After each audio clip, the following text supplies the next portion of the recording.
안녕하세요. 4인4색 낭독회입니다. 이번에 저희가 읽어드릴 책은 정승현 선생님의 세미나 책입니다. 저자 정승현 선생님은 인문학 공동체 문탁 네트워크에서 직접 세미나를 열어 인문학 공부를 하셨고 그 생생한 이야기가 이 책에 담겨 있습니다.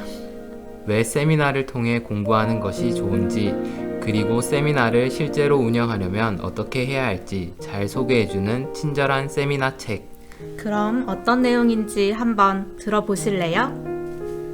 머릿말. 요즘 어떤 공부를 하고 계신가요? 그런 거 안 하신다고요? 아마 아닐 겁니다. 의식적으로 무슨 공부를 해야지 하고 공부를 하고 있지는 않더라도 어떤 식으로든 공부를 하고 계실 겁니다. 저는 그렇게 생각합니다. 인생을 살아간다는 건 싫든 좋든 무언가를 배우고 익혀서 결국엔 자신이 그걸 배웠다는 사실조차 잊을 정도로 숙련해 가는 과정이라고요. 그래서 어쨌든 태어나 살아가는 사람이라면 어떤 형태로든 그것이 무엇이든 배워갈 수밖에 없습니다. 우리가 사는 세계엔 여러 가지 불평등이 있기는 하지만 이 점에서만큼은 평등합니다. 삶 안에서 우리는 모두 학생인 셈입니다. 다시 말하면 사는 일이 곧 공부나 다름없다. 저는 그렇게 생각합니다. 아마도 이게 가장 넓은 의미의 공부일 겁니다. 그렇게 살아가는 일 자체를 일종의 공부로, 그리고 살아가는 나를 학생으로 놓고 보면 어쩐지 약간 마음이 편해지기도 합니다. 인생엔 무조건 겪을 수밖에 없는 필연적이라고 할 수도 있는 고난들이 있기 때문입니다. 이를테면 죽음 같은 일들, 또는 언젠가는 겪게 마련인 실패도 있습니다.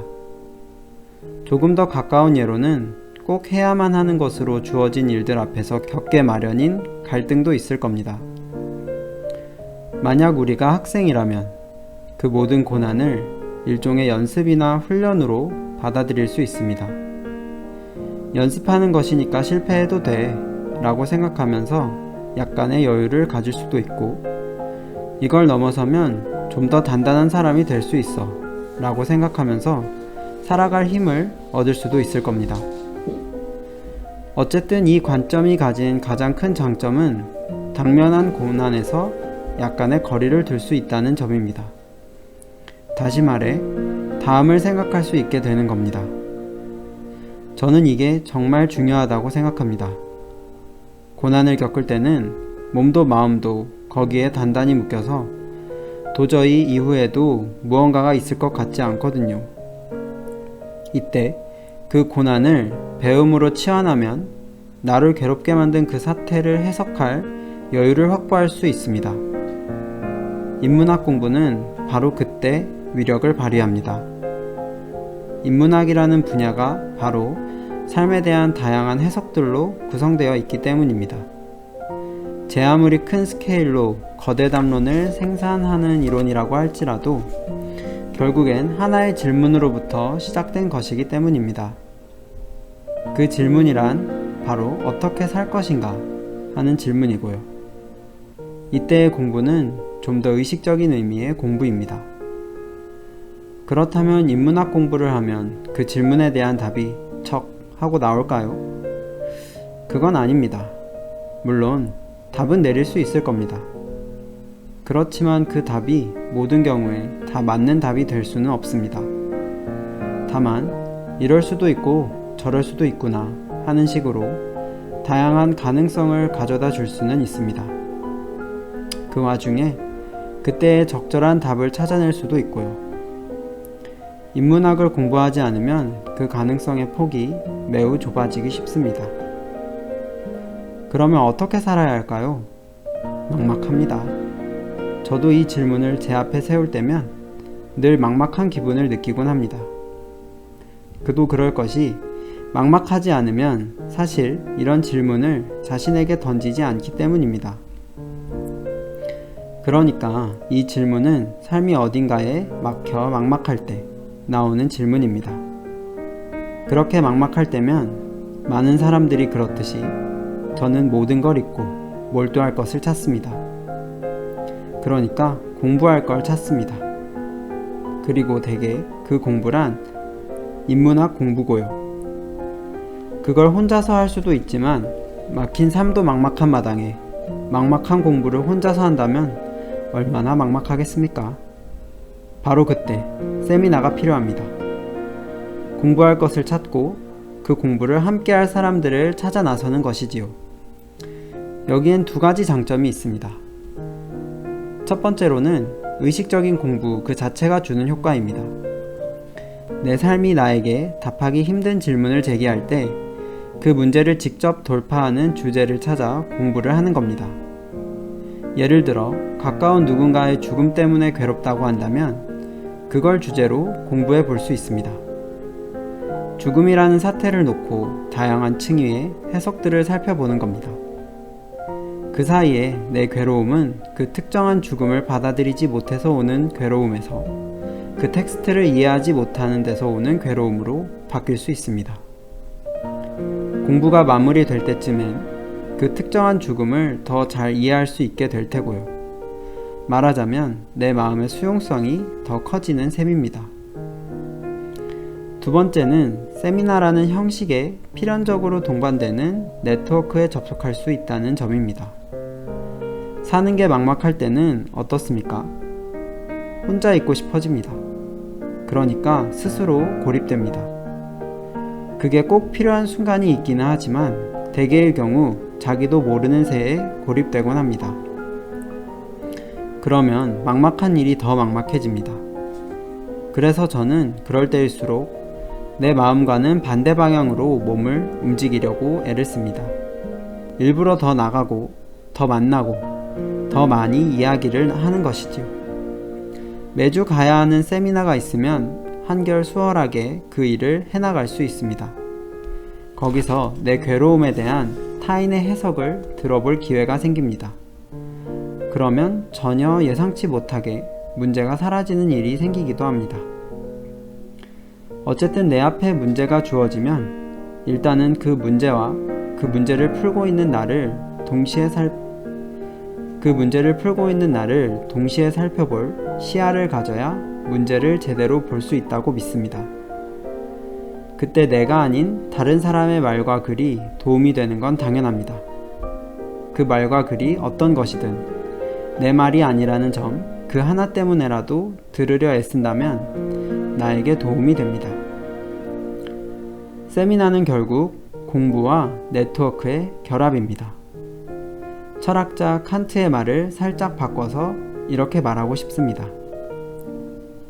네트워크가 없는 공부는 맹목적이고 공부 없는 네트워크는 공허하다고요. 맹목과 공허를 넘어서는 길이 세미나에 있다고 저는 확신합니다. 이렇게 세미나에 관한 책을 썼지만 저는 여전히 제가 전문가인지는 잘 모르겠습니다. 아마 아닐 겁니다. 나아가 실제로 그 일을 다른 사람보다 훨씬 능숙하게 해낼 수 있다고 해도, 그래서 전문가라고 불려도 이상하지 않을 정도라고 하더라도 저는 그 표현을 받아들이고 싶지는 않습니다. 책을 쓰는 동안 제 머릿속에 떠올랐던 세미나의 이미지들 속에 세미나 전문가는 없었기 때문입니다. 그 그림 속에 등장하는 누구건 결국엔 모두 세미나 참가자, 그러니까 배우는 사람이었습니다. 다만 저는 참가한 세미나에서 가장 열심히 공부하는 사람이 되고 싶은 욕심은 있습니다. 거기에 더해 책을 쓰는 동안 더 많은 사람들을 세미나 참가자로 만들고 싶다는 욕심이 생겼습니다. 그쯤에서 제가 설 자리를 찾을 수 있다면 그것으로 족합니다. 지금까지 보아왔던 여러 책들의 머릿말 끝부분에 가족에 대한 감사가 왜 있었는지 이제야 알게 되었습니다. 저에게 세미나를 주제로 무언가 쓰라 말해준 저의 가장 친구인 아내에게 감사합니다. 오랫동안 친한 사이로 지내고 싶습니다. 코로나 시기에 온라인 세미나를 하러 방에 들어가는 저를 향해 항상 아빠 공부 잘하세요 큰 소리로 외쳐준 딸에게도 고맙습니다. 덕분에 아빠의 인생이 공부가 실전이 되었습니다. 그리고 공부와 함께 살아가는 게 어떤 것인지 보여주신 스승님들, 저와 함께 공부해준 세미나 동료들께 감사합니다. 앞으로도 열심히 공부하겠습니다. 프롤로그 함께 인문 고전 읽기 창의적이고 지혜롭게 낙오하기 인문학이란 무엇인가? 라는 질문. 이른바 열풍마저 불었던 인문학이란 도대체 뭘까요? 나름대로 오랫동안 꽤 열심히 인문학 공부를 해왔다고 자부하는 저도 뚜렷하게 떠오르는 정의가 없어서 네이버 지식백과를 찾아보았습니다. 인간의 사상 및 문화를 대상으로 하는 학문 영역이라고 하네요. 옳은 말이기는 하지만 정말이지 지루하기 짝이 없는 정의입니다. 사실 그렇습니다. 어느 상황에서나 옳은 말이 되려면, 그러니까 보편적인 정의가 되려면 구체적인 내용을 싹 빼버리고 최대한 추상적이 되어야 합니다. 그런데 그렇게 만들어 놓으면 그렇구나 하는 정도의 감흥 이외엔 딱히 전달되는 내용이 별로 없어집니다. 그래서 필요한 게 바로 부연 설명이죠. 지식백과의 인문학 항목을 좀 더 읽어보면 이런 말이 나옵니다. 인문학의 기준을 설정하기는 매우 어렵기 때문에 이에 대한 의견의 일치가 이루어지지 않고 있다. 예를 들면 역사와 예술이 인문학에 포함되느냐 안 되느냐. 이제 좀 재미있어 보이지 않습니까? 자고로 의견이란 갈려야 재미있는 법입니다. 인문학을 공부하는 사람이라면 학자부터 대중지성까지 누구나 한 번씩 고민해보는 문제입니다. 인문학이란 무엇인가? 큰 덩어리로 비슷한 정의들을 묶을 수야 있겠지만 제 생각엔 정말이지 이 문제를 떠올려 본 사람의 숫자만큼 정의들이 다양하지 않을까 생각해 봅니다. 그게 바로 인문학이 가지고 있는 최고의 매력이기도 하지요. 무엇인가 하면 열심히만 하면 누구나 그럴듯한 답을 만들어낼 수 있다는 점 말입니다. 그렇게 다양할 수 있는데 신기하게도 저마다 인문학이라고 하면 떠올리는 모종의 범위랄지 포괄적인 정의랄지 대충 이거다 싶은 거랄지 그런 것들이 있습니다. 말하자면 그것은 하나의 환경과 같은 것입니다. 말과 글로 뚜렷하게 정의를 내릴 수는 없지만 일단 발을 들여놓으면 어쨌거나 그 세계 안에 들어왔다는 것만은 확실하게 느낄 수 있는 그런 것이지요. 더 재미있는 것은 정의를 내리는 것과 인문학을 공부하는 일이 크게 상관이 없다는 점입니다. 그것이 무엇인지 누구도 부정할 수 없는 정의를 내릴 수는 없지만 우리는 인문학을 공부할 수 있습니다. 그리고 공부를 해나가다 보면 인간의 사상 및 문화를 대상으로 하는 학문 영역이라는 그야말로 보편적으로 포괄적이어서 그래서 뭐? 라는 반문이 절로 나오는 지루한 정의에 풍부한 내용을 덧붙여 갈 수 있습니다. 이건 창의력을 필요로 하는 일이죠. 인문학 공부로 창의력을 기르자? 인문학 열풍이 한참 불 때 저는 어리둥절했습니다. 아니 도대체 왜들 저러는 거야 갑자기 이런 느낌이었다고나 할까요? 그래서 열풍을 불러일으킨 책들도 찾아보고 신문 기사들도 읽어보았지요. 그랬더니 왜 그런 일이 벌어졌는지 알 수 있었습니다. 인문학 열풍의 비밀은 바로 인문학을 공부하면 창의력이 샘솟게 되고 창의력이 샘솟으면 남보다 더 쓸모있는 사람이 되고 남보다 더 쓸모있는 사람이 되면 성공할 수 있다. 이런 것이었습니다. 이제는 거기서 한 발 더 나아가 인공지능으로 대체할 수 없는 사람이 되자는 이야기까지 나왔더라고요. 이유를 알고 나자 조금 어지러웠습니다. 그러니까 그 열풍은 20세기 내내 우리의 머릿속에 박히고 어쩌면 유전자에까지 각인되었을지 모를 경쟁력 담론의 인문학 버전이었습니다. 그러니까 경쟁력을 기르려면 인문 고전을 읽어라 라는 말이었던 셈입니다. 성공에 대해 생각해 봐야겠습니다. 도대체 성공한다는 건 뭘까요? 아마 부자가 되는 것이겠지요. 부자가 되고 나면 무얼 하시겠습니까? 여행, 쇼핑, 식도락, 이혼과 재혼, 혹은 새로운 연애, 근사한 집, 멋진 자동차 등등등. 돈으로 살 수 있는 듯 보이는 것들이 참 많습니다. 돈은 욕망을 실현시켜 주니까요. 제가 알고 있는 범위에선 그렇게 욕망을 모두 실현하라고 가르치는 인문학은 거의 없습니다. 그 욕망이 진짜 자신의 욕망인지 검토하라고, 그 욕망의 실현을 통해서 너의 존재 역량이 더 커지느냐고, 요컨대 절제하라고 가르칩니다. 역사상 많은 인문학자들이 검소하게 살았던 데에는 그런 이유가 있습니다. 맛있는 음식도 결국엔 질리게 마련이고, 집이 커지는 데에는 한계가 있는 법이며, 아무리 멋진 자동차라도 결국엔 낡아버리기 때문입니다. 말하자면 쾌락엔 한계가 있다는 말입니다. 그걸 몽땅 실현해버리면 껍데기만 남은 채 결국 죽고 맙니다. 그러니까 많은 인문학자들은 경쟁하라고 가르치지 않고 경쟁에서 빠져나오라고 가르칩니다. 부자가 되려고 하지 말고 절제를 배우라고 가르치지요. 욕망을 마음껏 분출하라고 가르치지 않고 진짜 욕망을 찾으라고 가르칩니다. 그런 가르침들에 따라 산다면 어떻게 되겠습니까? 자본주의 사회에서 경쟁력 있는 인간이 될 수 있겠습니까? 경쟁력의 기준에 따라 보자면 낙오자가 됩니다. 창의적인 낙오자가 됩니다. 창의적으로 낙오하는 법. 낙오란 대열에서 뒤떨어지는 것을 두고 하는 말입니다. 대개는 수동적인 의미로 사용됩니다. 대열에 끼어서 가고 싶은데 뒤처지는 것을 두고 낙오한다고 말합니다.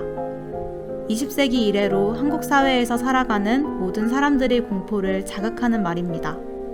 그것은 어떻게든 대열에 끼어 있어야 먹고 살 수 있고, 기왕이면 대열을 앞쪽에 있어야 더 잘 먹고 살 수 있으며, 내가 낙오하지 않으려면 누군가를 낙오시키는 일도 할 수 있게 만드는 거대한 압력이었습니다. 그 압력은 여전히 강력하게 작동하고 있습니다만 슬슬 바람이 빠지고 있는 것처럼 보입니다. 자발적인 이탈자들이 늘고 있기 때문이지요. 이유도 다양합니다만 대개 한 가지로 모입니다. 처음부터 대열에 끼지 못한 흙수저 청년이거나 도저히 더는 따라갈 여력이 안 되는, 은퇴했지만 여전히 일을 해야만 하는 노년 세대, 이걸 계속 쫓아가는 게 의미가 있나 싶은 중장년 세대, 이건 원래 남자들을 위한 행렬이었다는 걸 깨달은 여성들 등등 세대와 성별을 가로질러 무수하지만 여전히 소수인 사람들이 대열에서 자발적으로 빠져나가고 있습니다. 저는 바람이 빠지고 있는 바로 그곳, 그 지점에서 인문학이 필요하다고 생각합니다. 솔직한 말로 칸트, 헤겔, 스피노자, 니체, 들레즈, 공자, 맹자, 노자, 장자 같은 고전을 읽고 공부하는 것은 대열을 쫓아가는 능력을 기르는 데는 그다지 도움이 되질 않습니다. 속된 말로 까라면 까야 하는 회사에서 내 의지의 준칙이 보편적 입법의 원리가 되게끔 행동하라는 칸트의 문장을 읊조리고 있으면 어느 상사가 이 친구 참 창의적인 인재구만 하겠습니까? 그 문장은 대열 밖에서 대열 안의 사람들에게 전해져야 할 문장입니다. 그러니까 다른 사람 생각하지 않는 경쟁만이 유일한 보편적 원리가 된 곳에서 그만 경쟁합시다 라는 소수 의견에 덧붙이는 말로 쓰일 때 그 문장의 진짜 가치가 드러나는 것입니다. 그런 점에서 보자면 인문학 공부에서 얻을 수 있는 가장 중요한 가치는 다른 관점의 획득입니다. 다른 말로 바꾸어 보면 그것은 자기 갱신이기도 합니다. 습관처럼 굳어버린 나의 관점에 균열을 내고 이전과는 다른 관점을 획득하는 것이지요. 인문학 공부를 하면 시야가 넓어진다는 말은 바로 이런 의미입니다. 그리고 그것은 힘을 기르는 일이기도 합니다.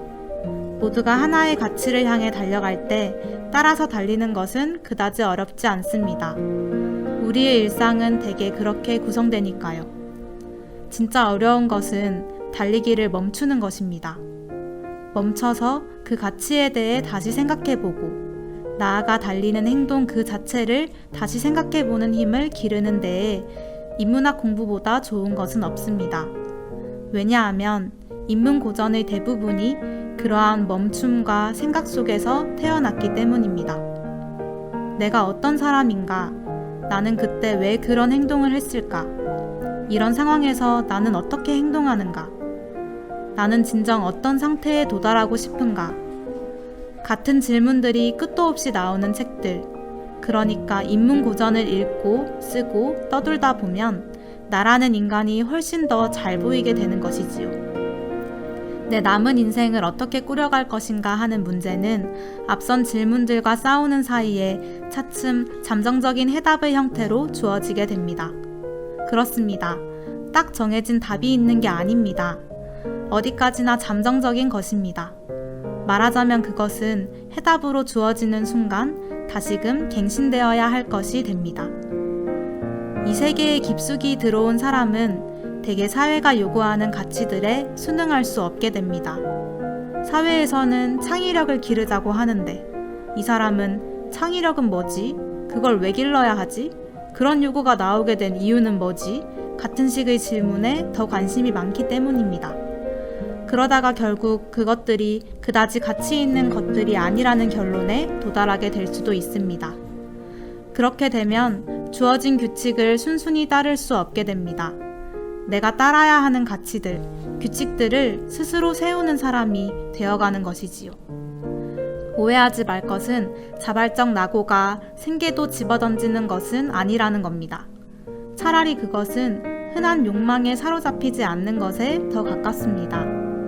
회사에 다니는데 승진에 목숨 걸지 않는다거나 넓은 집을 쫓기보다는 언제든 떠날 수 있는 집을 원한다거나 짐덩이 같은 가족을 받아들이고 사는 법을 익히게 된다거나 하는 것들입니다. 그러다 보면 공부의 의미가 바뀝니다. 시험과 경쟁을 전제로 하지 않고 당면한 인생의 문제들에 적합한 답을 찾는 일로 경쟁력을 높이는 일에서 경쟁하지 않고 사는 법을 찾는 문제로 말입니다. 결국엔 욕망을 바꾸는 일. 제가 생각하는 인문학 공부는 그런 것입니다. 그리고 그것은 최선을 다한다고 할지라도, 최상의 결과를 얻는다고 할지라도 결국엔 잠정적일 수밖에 없습니다. 인문학의 대상이 되는 인간의 삶이 원래 구조적으로 정답을 주는 구조가 아니기 때문입니다. 잠정적이지만 그 시점에서 최대한 적합한 답일 수는 있습니다. 다만 여기서는 실패를 두려워하지 않아도 됩니다. 실패한다고 뭐라고 하는 사람이 있는 것도 아니고 생계가 막히는 것도 아닙니다. 그냥 좀 더 많이 읽고 쓰고 말하면 됩니다. 어떤 의미에서는 더욱 잘 실패하는 법을 고민해야 하는지도 모릅니다. 어찌되었건 그저 약간 돌아가는 것일 뿐이죠. 그 과정을 반복하는 사이에 바뀌는 것은 나의 일상이고 일상이 바뀌면 욕망, 그러니까 원하는 게 바뀝니다. 저는 바로 이 욕망의 전환이야말로 인문학 공부가 주는 가장 큰 축복이 아닐까 합니다. 20억짜리 아파트가 한순간에 불필요한 것으로 바뀝니다. 결국 20억 아낀 겁니다. 어떻게든 내 사랑을 실현시켜야 하는데 한순간에 그것이 허망한 일이라는 깨달음이 옵니다. 그 순간 이별의 아픔이 자신을 비껴간 겁니다. 농담처럼 이야기했지만 자신이 킹왕짱 천재가 되는 일이 기적이 아니라 그런 욕망의 전환이야말로 인문학 공부를 해서 얻을 수 있는 가장 큰 기적들입니다. 세미나에서는 무엇을 할까? 세미나란 무엇인가 라고 물으면 답하기가 부담스러워집니다. 그것이 무엇이든 간에 정의를 내린다는 건 원래 그렇게 부담스러운 것이니까요. 그러면 이렇게 물어볼 수 있습니다. 정의를 내리는 것은 왜 부담스러운가 하고 말입니다. 정의를 내리는 게 부담스러운 이유는 여러 이유들이 있겠지만 그 중에서도 핵심적인 것, 그러니까 정의를 내리고 나면 필연적으로 예외가 발생하기 때문입니다. 그럼에도 불구하고 우리는 여러 정의들을 아주 쉽게, 간단히 내리곤 합니다. 세미나를 하다 보면 정의의 위험을 아주 처절하게 깨닫게 됩니다. A는 B다 라고 정의를 내리는 순간 내 앞에 앉은 사람, 옆에 앉은 사람, 옆에 앉은 사람들이 그 정의에 부합하지 않는 무수한 예외들을 나에게 쏟아붓기 때문입니다. 물론 이런 세미나는 그야말로 성공적인 세미나일 가능성이 아주 높습니다. 그래도 어쨌든 세미나에 관해 이야기하려면 간략한 정의 정도는 필요합니다. 세미나의 의미를 사전에서 찾아보면 대학에서 교수의 지도 아래 특정한 주제에 대하여 학생들이 토론, 연구하게 하는 교육 방법이라고 되어 있습니다. 그러니까 세미나란 특정한 주제에 대하여 토론, 연구하여 배우는 방법입니다. 다만 여기서 우리가 이야기하고 있는 세미나에는 교수님이 없습니다. 차라리 서로가 서로에게, 나아가 자기 자신에게 가르치고 배우는 수평적 공유의 공부 방법인 것이지요. 그러니까 여기서의 배움은 수직적인 전수가 아닙니다. 물론 실제 세미나를 하다 보면 공부 경험이 많은 사람의 강의처럼 되어버리는 경우도 없지 않아 있기는 하지만 기본적으로는 뚜렷한 위계가 없습니다. 우리 사회 특유의 공부에 대한 관념에 비춰보자면 그러한 배움의 수평적 공유라는 형식부터 신선할 수 있습니다. 다만 그러한 배움의 수평적 공유가 잘 되려면 참가자 개개인이 세미나 준비를 성실하게 해와야 합니다. 그래야 세미나 모임이 남의 이야기를 듣는 모임이 되는 걸 피할 수 있습니다. 또 세미나 과정 속에서 한마디라도 더 말하려는 적극성도 필요합니다. 그 두 가지가 제대로 되지 않는다면 세미나가 갖는 가치가 확연하게 떨어지고 맙니다. 그럴 것이 남의 이야기 듣는 모임이라면 검증된 전문가의 강의를 듣는 편이 더 낫기 때문입니다.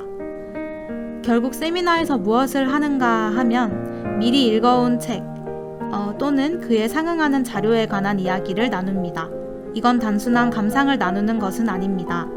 읽은 텍스트의 문단 각각이 무엇을 의미하는지, 내용은 정합적인지, 그렇지 않다면 그것은 단지 실수인지 아니면 의도적인지, 그 텍스트가 현재 시점에서 어떤 의미나 시사점을 주는지, 그로부터 내가 느낀 바는 무엇인지 등에 관한 이야기를 나눕니다. 그런 이야기를 나누는 사이에 다른 참가자와 나의 생각이나 느낌 사이의 차이를 발견하게 되고 그 차이를 어떻게 해소할지, 남겨둘지, 차이를 남긴 채로 어떤 또 다른 의미를 생산할 수 있을지 등을 생각합니다. 말하자면 그 과정 속에서 사람에 관해 배울 수도 있는 것입니다. 세미나가 어떻게 진행되느냐에 따라서 거기에서 배울 수 있는 것은 무궁무진합니다. 배움의 대상은 사람을 넘어서 있지만 배움은 대부분 사람으로부터 오기 때문입니다. 인문고전을 읽읍시다. 혼자 읽지 말고 창의적 낙오자들을 모아서 함께 읽읍시다. 이제 그 이야기를 해보려고 합니다. 세미나 스토리 1. 어쩌다가 인문학 세미나를 하게 되었을까? 세계를 뒤흔들지 못했지만 내 인생은 뒤흔든 세미나. 저희 첫 세미나는 이른바 운동권 세미나였죠. 요즘은 어떨지 모르겠지만 먼 옛날에 대학교에서 정규 수업을 하는 게 아닌데 세미나를 한다고 하면 대개 운동권 세미나를 말하는 것이었습니다. 저도 그런 시대를 경험해 보질 못했습니다. 오히려 제가 대학교에 다녔던 2000년대 초반에 세미나를 한다고 하면 너 다단계 하냐? 는 반문이 돌아오던 시절이었죠.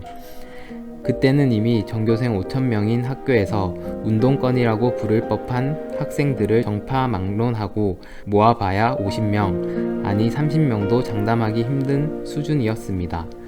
운동권은 아니어도 그에 대해 꽤 우호적인 학생들까지 다 합해도 70명이 채 되지 않았습니다. 운동권들이 대자보를 여러 장 써서 학교 곳곳에 붙여놔도 같은 운동권 학생을 제외하면 정말 단 한 사람도 읽지 않던 시절이었죠. 사회에 나와서 이른바 운동의 전성기를 보낸 선배들에게 저의 대학 생활을 이야기하면 대개 아니 2000년도에도 학생 운동이 있었어? 와 같은 반응을 보이더군요. 뭐 그 이야기를 하려는 것은 아니니까 여기서 각설하겠습니다.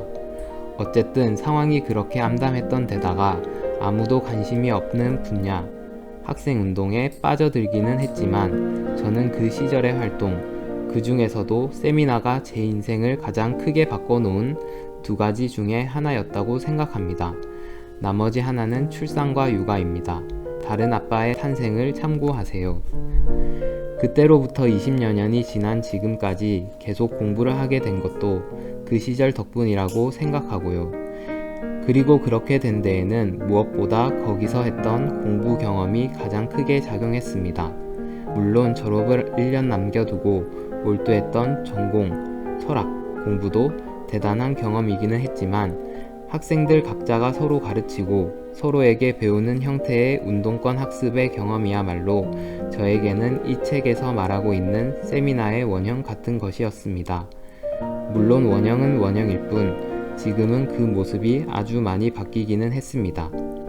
그래도 어쨌든 그 시절 1학년 여름 방학쯤에 선배, 동기와 모여서 읽었던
없다는 말이지요.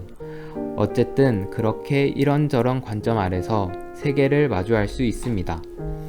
그렇게 놓고 보면 사람들은 저마다 각자의 세계관을 이미 가지고 있습니다.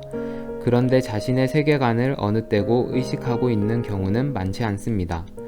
나아가 자신이 가진 관점의 세계관이라고 이름을 붙이지도 않습니다. 그런 식으로 세계관을 의식하고 있으려면 어떤 식으로든 공부를 해야 하기 때문입니다. 공부를 한다는 건 어떤 의미에서는 자신의 관점을 검토하는 일이기도 합니다.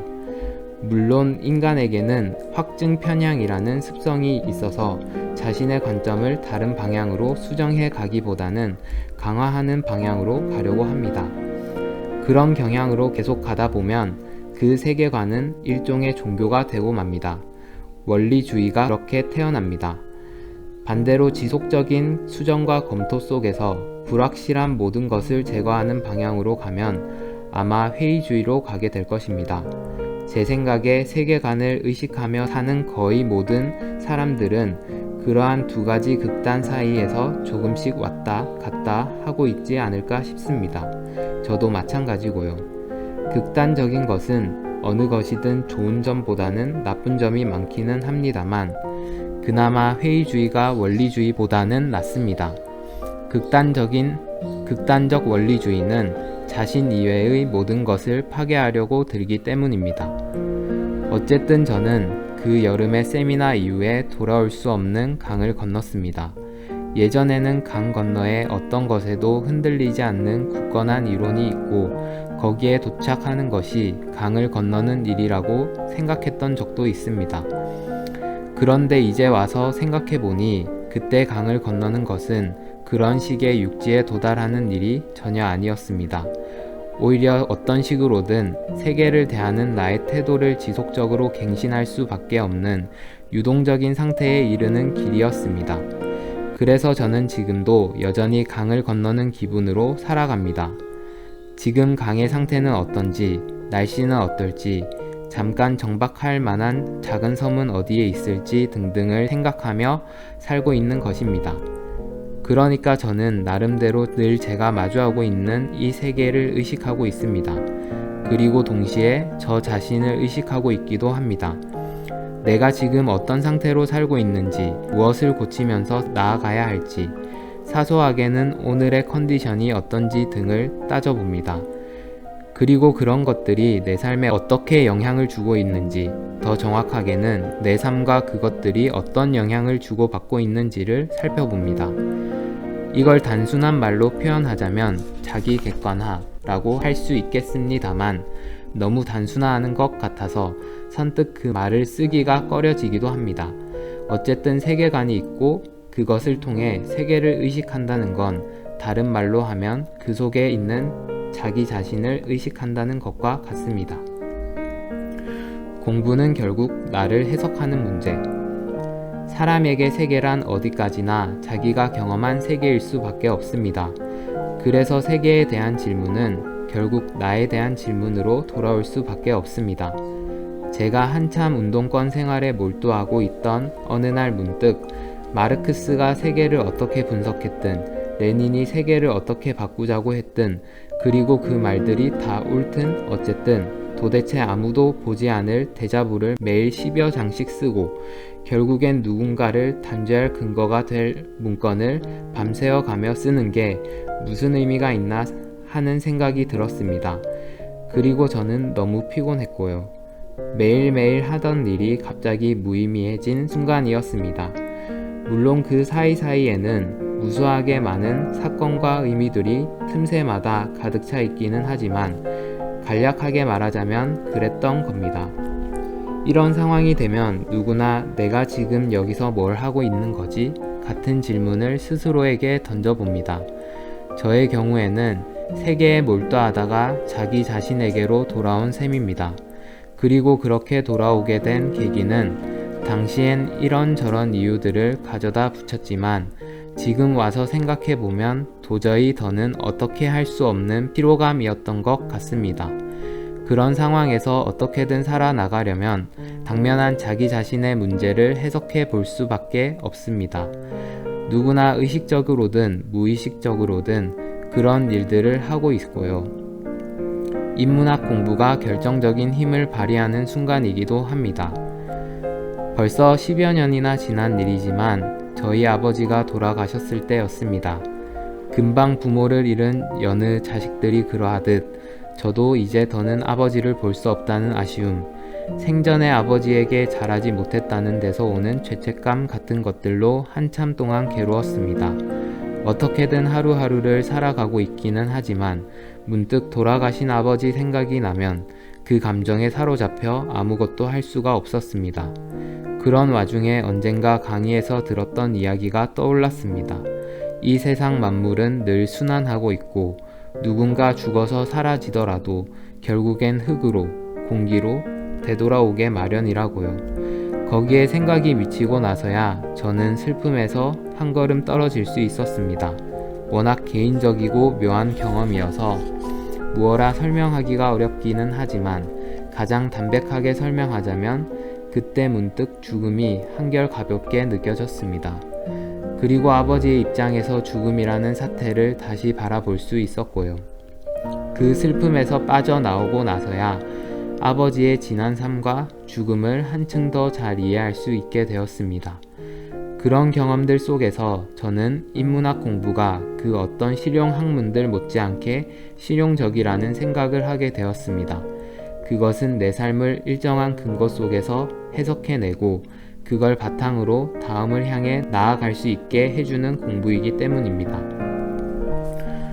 도대체 어째서 그 세미나는 그렇게 나를 공산당 선언을 읽어보신 분들이라면 아시겠지만 그 글에는 마성이라고 불러도 좋을 법한 대단한 힘이 있습니다. 물론 그렇겠지요. 그렇지 않았다면 그렇게 한 시대를 대표하는 아이콘이 되지도 않았을 겁니다. 당시에 제가 했던 세미나에서는 그 글을 돌아가며 한 단락씩 읽고 읽은 사람이 자신이 읽은 구절이 무슨 내용인지 설명하는 식의 강독 세미나를 했었습니다. 아마 그래서 문장 하나하나가 가진 힘들이 더 생생하게 느껴졌는지도 모릅니다. 당시 20살이었던 저는 그 뒤로도 같은 책으로 그런 식의 세미나를 서너 차례 더 했는데 매번 읽을 때마다 식상해지기는커녕 글이 품고 있는 내용이 더욱 풍부해져 갔습니다. 그것 자체로 참 놀라운 경험이었지요. 풍부해졌다는 것은 책의 내용과 내 삶을 연관시킬 수 있게 되었다는 의미이기도 합니다. 이를테면 내가 자라는 내내 어째서 우리 집은 빚은 줄지 않고 계속 늘기만 하는가 같은 문제의 원인을 책 속에서 찾을 수 있게 되었다는 말입니다. 물론 지금은 그렇게까지 간단하게 생각하지는 않습니다. 그런데 그때는 저 스스로도 잘 몰랐지만 이제 와서 생각해보면 저는 그렇게 어떤 텍스트를 읽고 이해하고 내용을 덧붙여 가고 하는 것이 그 책을 읽고 무언가를 실천하거나 실천을 만들거나 하는 것보다 더 재미있었던 것 같습니다. 나아가 지금은 그런 책을 읽고 또 읽고 글을 쓰고 그걸 토대로 사람들을 만나고 하는 그 활동들로 내 삶을 채우는 일이 그 자체로 실천이라고 생각합니다. 이렇게 말하면 어떨지 모르겠지만 공부는 정말 재미있습니다. 특히 마음이 잘 맞는 사람과 함께 한다면 그 재미는 이루 말할 수 없을 정도지요. 게다가 계속해서 알미 확장되어 가는 공부 자체도 물론 재미가 있지만 공부를 하면 할수록 갱신되는 자기 자신을 보는 일도 큰 기쁨을 줍니다. 물론 즐겁고 기쁘기만 한 건 당연히 아닙니다. 공부하지 않았더라면 아무 일도 아니었을 일들을 겪으면서 큰 괴로움을 겪기도 합니다. 그런데 반대로 공부하지 않았다면 도저히 스스로 해석해낼 수 없었을 사건들을 자기 힘으로 해석해내고 다음을 향해 가는 힘은 공부 없이 기를 수 없습니다. 이를테면 앞서 말씀드린 것처럼 가까운 사람의 죽음 같은 일이나 어제까지 멀쩡하게 굴러갔던 평범한 일상이 파괴되는 일들이 그렇습니다. 그런 일들을 자기 힘으로 해석해낼 수 없으면 대개는 그 자리에서 살아있어도 죽은 것처럼 살아가게 됩니다. 어쩌면 인문학 공부는 다음을 향해 나아가기 위해서 하는 것인지도 모르겠습니다. 공산당 선언에서부터 출발해서 문득 정신 차려보니 옆에 아내도 있고 딸도 있고 언제 한번 정리해야지 할 정도의 책들이 쌓여 있습니다. 모두가 이렇게 강을 건너듯 살 수는 없을 테지만 그래도 인문학 공부를 해볼까 하는 마음이 있는 분들이라면 얼른 배를 띄우시라 말씀드리고 싶습니다. 공부를 해 가다 보면 다른 것은 몰라도 최소한 자기 자신에 대해서만큼은 더 잘 알 수 있게 됩니다. 심지어 한 번도 의문을 품어보지 않았던 자기 자신에 대해서도 완전히 의외의 발견을 할 수 있게 될지도 모릅니다. 세계는 온갖 다양한 것들의 집합체입니다. 매일 그걸 대하며 살아가는 나도 결코 단일하지 않습니다. 세계만큼이나 다양한 나가 있을 겁니다. 지금의 나를 긍정하든 부정하든 나를 새로운 차원으로 펼쳐보아야 합니다. 그래야 내 삶이 풍요로워집니다. 확신하건대 인문학 공부에 그 길이 있습니다. 왜 세미나인가? 하루하루가 바뀌면 인생이 바뀐다. 세미나를 하면 무엇보다 하루하루가 바뀝니다. 보통 세미나 모임은 일주일에 한 번씩입니다. 그러면 세미나 모임이 없는 날은 세미나와 상관없이 사느냐? 결코 그렇지 않습니다. 세미나 모임에서 할 말을 만들어 놓으려면 주중에 책을 읽어 놓아야 하고 혹시라도 발제를 맡았다면 발제문 쓸 준비도 하면서 텍스트도 읽어야 합니다. 열심히 한다고 가정했을 때 주어진 일주일의 시간은 결코 넉넉하지 않습니다. 가장 큰 난관은 정해진 분량을 어떻게든 읽어야 한다는 점입니다. 텍스트가 칸테의 3대 비판서나 들레즈 가타리의 저작들처럼 조금 하드코어한 편이라면 정해진 분량을 읽는 것만으로도 허덕거릴 정도입니다. 세미나를 한다는 건 그런 것입니다. 일주일 중에 하루를 정해놓고 표지를 세우는 것이지요. 그리고 일주일 중에 다른 날에는 그 표지를 향해서 걷는 것입니다. 열심히 한다는 전제하에 그렇게 걷다 보면 이전에는 느낄 수 없었던 어떤 상태에 다다르게 됩니다. 하루를 엉성하게 살았다는 후회가 없는 상태, 내가 나 스스로를 잘 돌보면서 살고 있다는 확신 속에 살아가는 상태, 애써서 하지 않으면 할 수 없는 일을 잘하는 데서 오는 자부심을 느끼는 상태 등등. 그런 상태들이 자주 반복되고 오래 지속되면 나라고 하는 사람이 바뀝니다. 다른 사람이 되는 것이지요. 그러면 자연스럽게 내 인생이 바뀝니다. 자주 만나는 사람들이 함께 공부하는 사람들이 되고 자주 하는 일이 책 읽고 글을 쓰는 일이 되며 시간이 날 때마다 애써 시간을 만들어서 하는 일이 공부가 되는 삶이 됩니다. 물론 그렇게 표지를 향해 걷기를 반복하면서 살 수만은 없습니다. 그렇게 해 나가다 보면 어느 순간 공부를 왜 하지? 하는 생각이 들기도 합니다. 그래도 괜찮습니다. 그러면 그 질문을 붙들고 또 앞으로 나아가면 됩니다. 그러한 생각 자체가 이미 공부하는 삶 속에 있다는 반증이니까요. 공부를 해야 그걸 왜 하지? 라고 물을 수 있는 겁니다. 왜 하는가? 하는 질문을 두고 생각해 보았더니 안 해도 된다는 결론이 나왔다면 그때 중단하면 됩니다. 그런데 저는 확신합니다. 세상에 인문 고전 공부 맛을 안 본 사람은 있어도 한 번만 본 사람은 없다는 것을요. 이 세계에 일단 한 번 발을 디딘 사람은 회의감 속에서 왜 하지? 라는 질문을 던질 때조차 자신의 그러한 감정을 공부하는 것이기 때문입니다. 정리하자면 이렇습니다. 인문고전 세미나를 지속해 간다면 쌓여가는 책들 덕에 책상은 어지러울지 몰라도 일상은 단순하게 정리됩니다. 주로 관심을 두는 것이 바뀌고 주로 만나는 사람이 바뀌고 반복적으로 하는 행동이 달라지는 것 말고 무엇이 더 바뀌어야 인생이 바뀌는 걸까요? 저는 다른 예를 알지 못합니다. 읽기의 밀도가 높아진다. 혼자서 책을 읽다 보면 말 그대로 책들이 스쳐 지나갑니다. 일상적으로 책을 읽는 사람들이라면 더 잘 아실 겁니다. 인간의 감각은 지속적인 노출에 따라 무뎌지는 성질이 있기 때문에 처음에는 조금 괜찮은 정도의 문장들만으로도 큰 감동이나 의식의 환기가 일어나지만 지속적으로 책을 읽어가다 보면 어느 시점에 이르러서는 웬만큼 파격적인 문장이 아니고서는 마음이 잘 움직이질 않게 됩니다. 바로 그때 독서의 권태기가 찾아옵니다. 지치는 순간이지요. 물론 세미나를 지속적으로 해간다고 해도 그런 순간이 찾아올 수 있습니다. 아예 읽는 책의 내용과 상관없이 세미나에서 형성되는 인간관계 자체에 회의감이 들 수도 있고요. 그렇지만 생각해 봅시다. 그 정도 위험은 언제나 무슨 일을 하거나 누구를 만나든지 있는 법입니다. 그럼에도 불구하고 나와는 다른 여러 사람들과 함께 책을 읽어간다면 권태기가 훨씬 드물게 찾아옵니다. 아시는 바와 같이 사람이란 비슷비슷한 것 같으면서도 저마다 생각하고 느끼고 보는 바가 다 다르기 때문입니다. 나 혼자 읽으며 미적지근한 느낌을 받았던 문장이라도 내 앞의 사람은 완전히 다른 방식으로 읽을 수 있는 것이지요. 그리고 세미나 시간에 모여 있을 때 그 사람이 자신이 느낀 흥분을 다른 사람들에게 전파합니다. 내게 와서 죽었던 문장이 다시 부활하는 순간입니다. 그러면 어떻게 될까요? 그 사람의 흥분에 감련된 나는 무의식은 내가 읽었던 모든 것들을 새롭게 배치합니다. 그건 텍스트의 의미가 다시 태어나는 사건입니다. 내가 다른 사람을 감염시킬 수도 있습니다.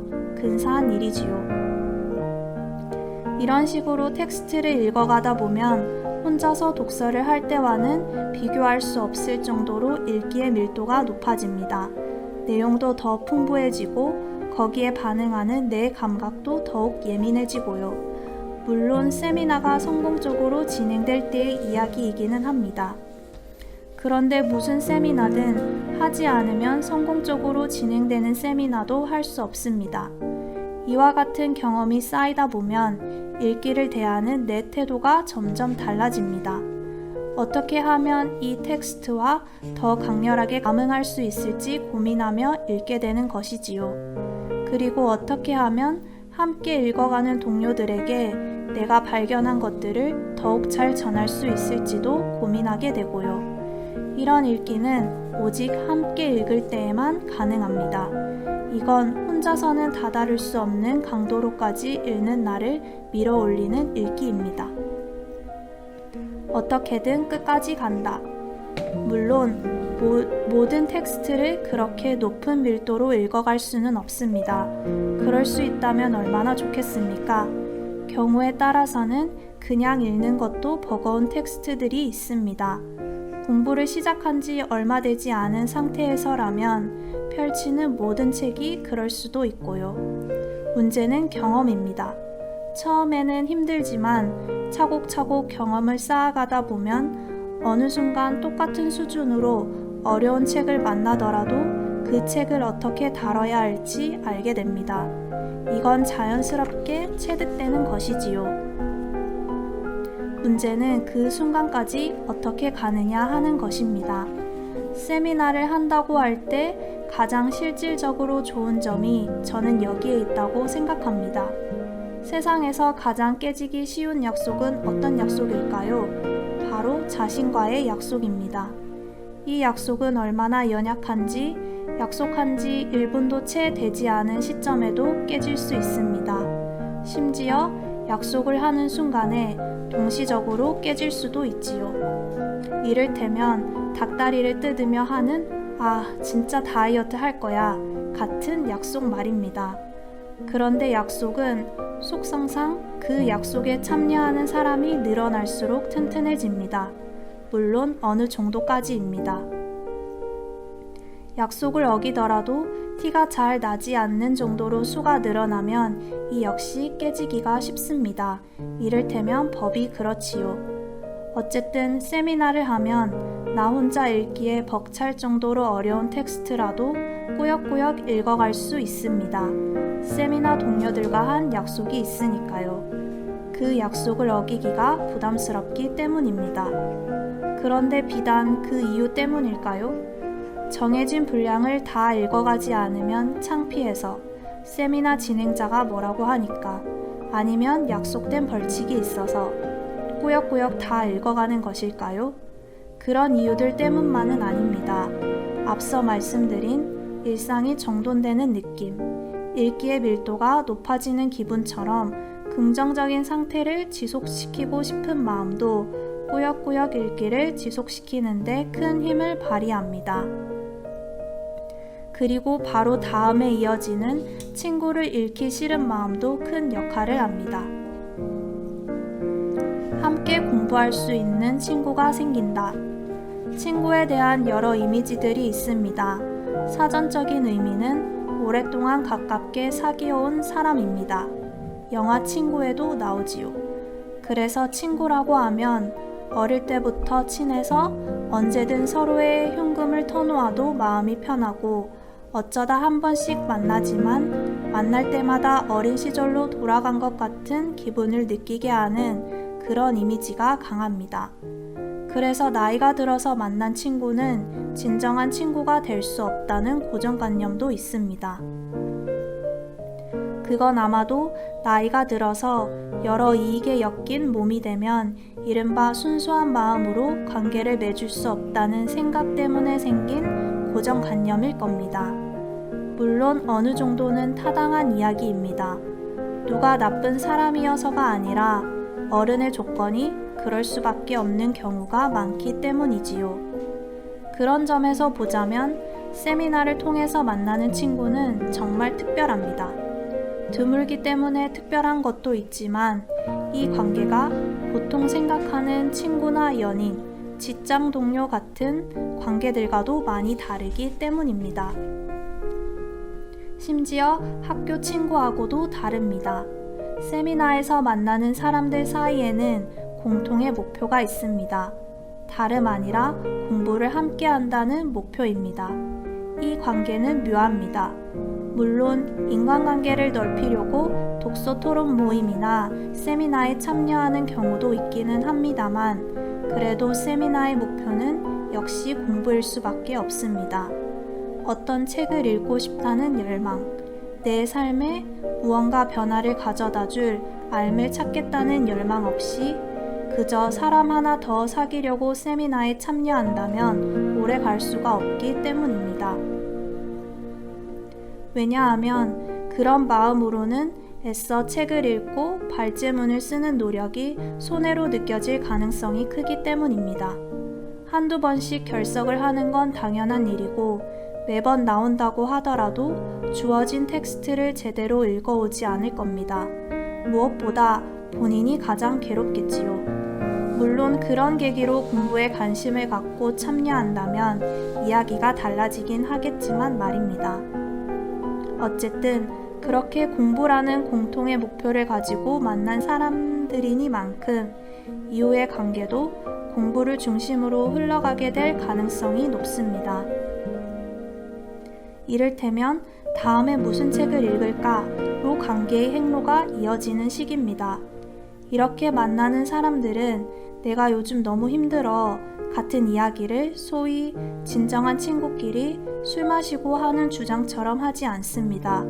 오히려 어떤 텍스트의 내용을 두고 이야기하면서 자신의 요즘 상태, 과거사를 이야기합니다. 자기 자신의 서사도 공부라는 틀 안에서 발화하는 것이지요. 세미나를 함께 오래 지속하는 사람들이라면 그런 발언들을 들으면서 그 사람에 대한 이해와 관심을 높여갑니다. 그 속에서 물론 애정이 생겨납니다. 그런데 그 애정의 성질이 뭐라고 해야 할까요? 비교적 깔끔합니다. 그러니까 막연하게 서로의 힘듦을 호소하는 관계에 비해서 소모적이지 않다는 말입니다. 물론 그런 관계가 무조건 나쁘다는 이야기는 아닙니다. 그런 관계 나름의 미덕이 있는 법이지요. 그런데 공부를 중심으로 펼쳐진 네트워크는 그런 끈적한 관계 이상의 힘을 발휘합니다. 공부를 하는 이상 어느 때고 함께 둘러앉아 이야기할 수 있는 관계인 것이지요. 물론 그 속에서 진정한 친구와 같은 관계로 이행해 갈 수도 있습니다. 그리고 아예 관계 자체가 박살나 버릴 수도 있고요. 그런데 그건 어느 관계나 가지고 있는 위험입니다. 그 위험을 회피하는 방법은 간단합니다. 함께 공부하는 관계를 계속 증식하면 됩니다. 세상에 언제든 함께 공부하자고 제안할 수 있는 친구가 있다는 건 얼마나 근사한 일입니까?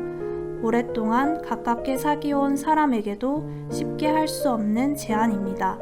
관계의 시작에 공부가 있어서 가능한 일입니다. 나의 하루하루를 바꿀 인문학 세미나에 관한 거의 모든 것이 담겨 있는 세미나 책. 궁금하시지 않나요?